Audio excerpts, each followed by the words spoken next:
السلام عليكم ورحمة الله وبركاته. ازيكم عاملين ايه؟ يا رب تكونوا بألف خير. شوفوا بقى، النهاردة قررت انا وسليم اننا نروح نعمل كده خروجة ظريفة لطيفة في مكان اظرف واجمل واحلى. يمكن كتير هنا عندنا ما يعرفوهوش، فانا قلت واخيرا وصلنا اعرفكم بعد بيه. معاناة. بالونة يا جماعة. وصلنا بالونة. يمكن المكان ده ما بقالوش كتير عايز يجري. مفتوح يعني. بس بجد والله مكان احلامي ومكان احلام كل الاطفال اللي ممكن يكونوا مكبوتين من الامتحانات ومن الدراسة وكده ونفسهم ان هم يخرجوا.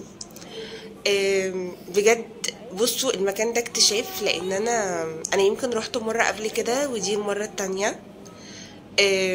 بصوا، فيه كل الالعاب اللي ممكن تتخيلوها او ما تتخيلوهاش. هو عبارة عن 3 ادوار. ده الدور اللي هو الاولاني، في بقى حاجة كده بدروم تحت، ده في العاب اللي هي بقى احجامها كبيرة. انما فوق زي ما انتوا شفتوا معايا في اللي هي الترابيزات دي، اما ترابيزة عليها ادوات الدكتور، ترابيزة عليها مكعبات، ترابيزة عليها مثلا اللعبة اللي كنا بنلعبها زمان دي، اللي هو كل حد بيحط لون حاجة واللي يقفل على التاني وحاجات من هذا القبيل يعني. الدور بقى اللي فوق خالص وده كافيه، عشان لو انتي جاية مع صحباتك علشان يتفسحوا ولادكم كده، تقعدوا فوق تشربوا اي حاجة، وبعدين يعني الولاد موجودين تحت معاهم البنوتات الامارات دول. دول مشرفين في المكان، بيخلوا بالهم من الاطفال، بيلعبوهم. يعني لو انتي مش هتبقي مع طفلك بتلعبي معاه او بتلعبيه، هم مسؤولين عن كده، ان هم يخلوا بالهم عليهم ويلعبوهم. عايزه اقول لكم كمان ان المكان فيه استضافه، يعني لو اي حد عنده مشوار، وعندك مشوار ضروري، عندك اجتماع، عندك شغل، عندك اي حاجه ومحتاجه تسيبي ابنك او بنتك في المكان من عمر سنه، فتمام، هم هيتولوا رعايته كامله في كل حاجه. بس طبعا كل حاجه وتمنها يعني. المهم زي ما انتم شايفين كده، بصوا يا جماعه، اكتر حاجه عجباني في المكان الكواليتي بتاع الالعاب. بصوا يعني مثلا انا رحت كيدز اريا كتير قوي، دايما حوض الكور ده بلاقي فيه كور مفعصه وحاجات زي دي ممكن تعور الاولاد، او مثلا انه الخامه تكون ناشفه. الكور دي بصوا طريه قوي قوي، لدرجه ان انا مش عارفه موجود في المقطع ولا لا، بس انا فضلت ان انا احدف على سليم كور وهي ما بتعورش وما بتخبطش ولا اي حاجه خالص، عامله زي الهوا كده. عايزه اقول لكم كمان ان المكان بصوا، انا سليم ابني بقى يسيب كل الالعاب وعايز يروح عند السماعه، لان هما مشغلين اغاني للاطفال وكده، فبقالي فتره منع الموضوع ده. فسليم طبعا استعاده الذكريات. بلس بقى بصوا، احنا على طول في البيت وبقالنا فترة من ساعة موضوع رجلي موجودين في البيت وكده، ما بنخرجش يعني حوالي اسبوع 10 ايام. فعايزة اقول لكم ان سليم وحشه الجري، وبصراحة لما يعني بخليه مثلا بره في حديقة او حاجة ان هو يجري، لا يعني بصوا بيفرهدني. فهنا المكان امن قوي، يعني هتلاقوا فيه بنوتة موجودة عند البوابة فوق، هتلاقوا فيه بنوتة موجودة عند الريسبشن، هتلاقوا بصوا هما منتشرين في كل مكان. فاللي هو انا مش قلقانة، اجري بقى يا حبيبي وطلع كل الطاقة اللي فيك من غير ما انا فرهد. يمكن انا المرة دي فرهدت عشان كنت بصور لكم، فهو كل ما ينتقل من لعبة للعبة احاول ان انا يعني اجري وراه عشان اصور لكم الدنيا عامله ازاي. بصوا هنا كانت البنوته بتلعب بنت صغيره، يعني تقريبا مامتها ما كانتش موجوده، فهم لطاف قوي بجد يعني، مش قادره اقول لكم. وكمان بصوا يعني انتوا نفسكم هتبقوا فاكين وانتوا في المكان، لانه يعني انا مثلا كان في اللي هو المشهد اللي قبل ده سليم كان عمال بيرقص على الاغاني وكده، وانا عادي بقى بصوا ناسيه نفسي بقى والدنيا جميله.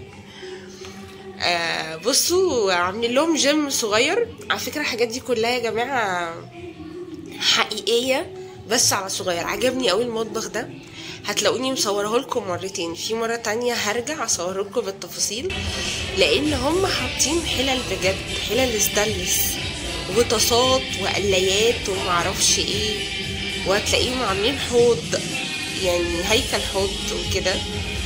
فبجد ما شاء الله اللهم بارك. يمكن انا عشان شويه مركزه مع سليم يعني بقيت بس بروح اديها طله كده، فالاولاد مندمجين. بصوا هنا ده محل خضري وعندهم عربيات خشب بتتحرك، اللي هو انتوا تروحوا بقى تتسوقوا من الماركت ومعرفش ايه وكده. بصوا حاجه يعني، بصوا يا جماعه عايزه ارجع طفله. وعلى فكره يعني حتى وانتي وكبيره لو عايزه تروحي تلعبي روحي العبي عادي، يعني ايه المشكله؟ يعني عوضي اللي فاتك وانتي صغيره، هاتي ولادك وروحي عادي كلكم العبوا بقى مع بعض وبتاع. عجبتني قوي الحيطه دي، انا ما اعرفش اسمها ايه، بس يعني بشوف الاولاد اللي هم الاشقياء اللي بيحبوا يتسلقوا بقى وينطوا وحاجات كده. بصوا بجد كل حاجه يعني امنه ما شاء الله اللهم بارك. يعني بجد المكان ده ولادك هيلاقوا فيه كل حاجه هم يعني نفسهم فيها. وانا بصور يبان انه فاضي شويه او بتاع، بس هي المساحه ما شاء الله كبيره قوي. فعشان كده يعني هم مديين يعني بروح انه الاطفال يجروا بقى وينطلقوا، بلس ان في عربيات زي دي كده موجودة هنا على جنب، يعني كذا عربية، بحيث انه الاطفال لو عايزين بقى ايه اللي هو فاهمين يعيشوا بقى جو ان هم بقى عاملين مسلسل ولا فيلم، نركب بقى العربية ونروح الماركت وبعدين نرجع البيت نطبخ. بصوا يا جماعة اهو المطبخ، بص فيه بوتاجاز وحلل وخضار وسكاكين وطاسات. وهنا فتحت المطبخ لقيت في حاجات قطعات وحاجات ما شاء الله. انا كنت عايزه العب اللعبه دي، استهوتني مع ان انا عندي مطبخ في بيتي، بس انا بحب قوي الحاجات اللي هي الصغيره دي. يعني بص التفاصيل دي بصراحه يعني لا بتبهرني. هنا بقى سليم عايز يلعب و اخد اسمه ايه ده عربيتين، لا خلاص دول بتوعي. فالبنت كانت بتقولي انه لا ما ينفعش وكده، ولازم انه كل لعبة تبقى موجودة على الترابيزة بتاعتها، يعني قد كده هم بجد منظمين. فبقول لها ما تقلقيش احنا هنرجعهم. قالت لي والله انا مش قلقانة، كل الفكرة انه اخاف ان هو بيتنطط وكده، لان يا جماعة العربيات دي حديد. قالت لي اخاف ان هو بيتنطط او كده يقع عليها فيتعور، العربية مش مشكلة. فاكيد طبعا يعني بصوا دي تعليمات صاحب المكان، لانه اهم حاجة امان الطفل، ويمكن ده بجد اللي بيميز المكان. عشان كده انا بقول لكم مكان احلامي، فكرة ان انا الاقي مكان لابني او بنتي امان قوي كده، وان الاطفال يبقوا فيه مبسوطين وبيلعبوا ومنطلقين بدون اي قيود. فبجد حاجة يعني شابوه لصاحب الفكرة. طبعا هقول لكم حاجه ملهاش لازمه، بس انا برضو حابه اذكرها يعني اطلع النرجسيه اللي جوايا.